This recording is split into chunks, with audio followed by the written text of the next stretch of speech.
குந்த வச்சு உட்காந்துட்டு எந்திரிச்சா கரக்குன்னு ஒரு கிரிபிடேஷன் சவுண்டு வருது. குந்த வச்சு உட்காந்துட்டு எந்திரிச்சா வலிக்கிறது. குந்த வச்சுன்னா என்னன்னா இந்தியன் டாய்லெட்டில் உட்கார்ற மாதிரி ஸ்குவாட்டிங்னு சொல்லுவாங்கள்ல, அந்த மாதிரி உட்காந்தா வலி வர்றது, இல்லை ஒரு ரொம்ப தூரம் நடந்தால் வலிக்கிறது, இல்லை ஒரு படி ஏறி இறங்குனா மலை ஏறுனா வலிக்கிறது. இந்த மாதிரி சிம்டம்ஸ் ஆரம்பித்தா முட்டி தேய்மானம் தான் அர்த்தம். 95% பேத்துக்கு இந்த மாதிரி சிம்டம்ஸ் வந்து ஏர்லி ஆஸ்டியோ ஆர்த்ரைட்டிஸ் நீல தான் வருது. ஓஏனா ஃபீமர், டிபியா, ஃபிபுலா, பெட்டல்லா இதெல்லாம் சேர்ந்து தான் நீ ஜாயிண்ட் ஃபார்ம் ஆகுது. அதுக்கு நடுவில் சைனோவில் ஃப்ளூயிடு, HCl, குளுக்கோசமின்லாம் இருக்குது. இவ்வளோ ஸ்பேஸ் இருக்குது, நிறைய ஸ்ட்ரக்சர் இருக்குது. அந்த ஸ்பேஸ் கம்மியாகி அந்த ஸ்ட்ரக்சர்ஸ் எல்லாம் கொஞ்சம் கொஞ்சம் ஸ்பாயில் ஆகிட்டா ஆஸ்டியோ ஆர்த்ரைட்டிஸ் நீ வந்துடும். இதில் பிரைமரி ஆஸ்டியோ ஆர்த்ரைட்டிஸ், செகண்டரி ஆஸ்டியோ ஆர்த்ரைட்டிஸ்னு இருக்குது. பிரைமரிங்கிறது டீஜெனரேட்டிவ் சேஞ்சஸ், வயசு ஆகிறதுனால வர்றது, இல்லை உங்களோட உணவு முறை, மனநிலை இதனால் வர்றது.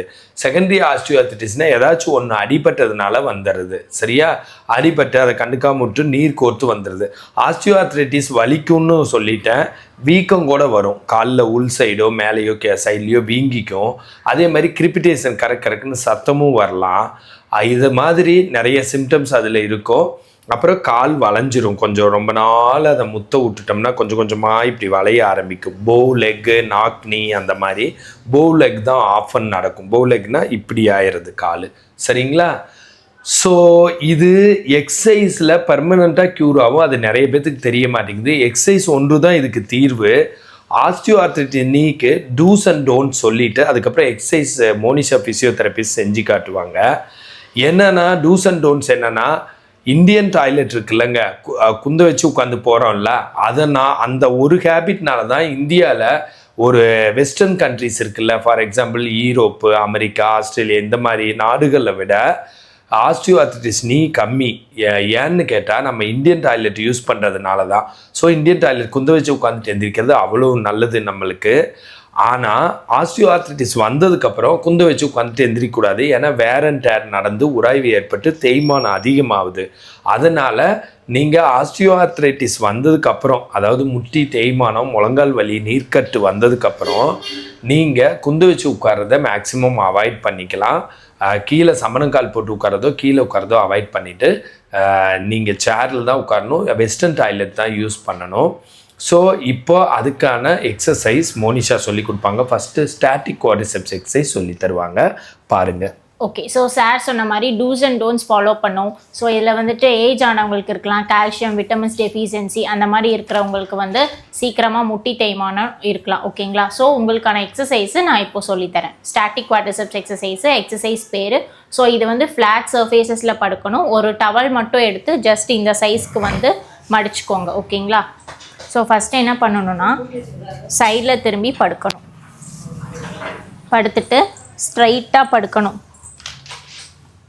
படுத்துட்டு என்ன பண்ணுறீங்கன்னா, நான் சொன்ன மாதிரி அந்த டவலை வந்து ஃபோல்ட் பண்ணி ஃபஸ்ட்டு ரைட் சைட் முட்டிக்கடியில், ஓகேங்களா, ஃபஸ்ட்டு வந்து ரைட் சைட் முட்டிக்கடியில் வச்சுக்கோங்க. வச்சுட்டு ஜஸ்ட்டு ரைட் சைட் காலை நேர் வச்சுட்டு முட்டியை மட்டும் கீழே ப்ரெஸ் பண்ணணும். ப்ரெஸ் பண்ணிவிட்டு 10 செகண்ட்ஸ் ஹோல்ட் பண்ணணும்.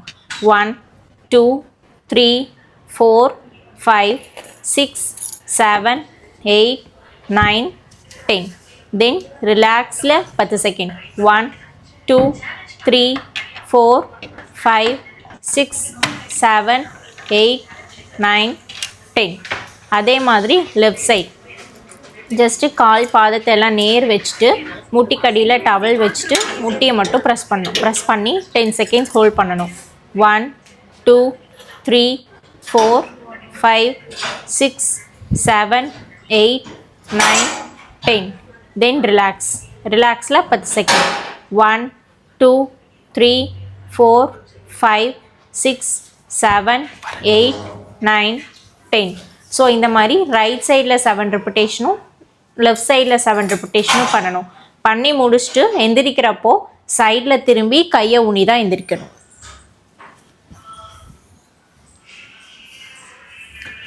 இந்த மாதிரி நிறைய எக்ஸசைஸ் இருக்குது. இந்த மாதிரி உலகத்தில் இந்த மாதிரி தொந்தரவு யாருக்கு இருந்தாலும் கண்டிப்பாக கன்சல்டேஷனுக்காக கால் பண்ணலாம். ஆன்லைனில் டெய்லி 1 மணி நேரம் 10 நாளைக்கு 10 மணி நேரம் எக்ஸசைஸ் சொல்லி கொடுத்து இதை க்யூர் பண்ண முடியும்.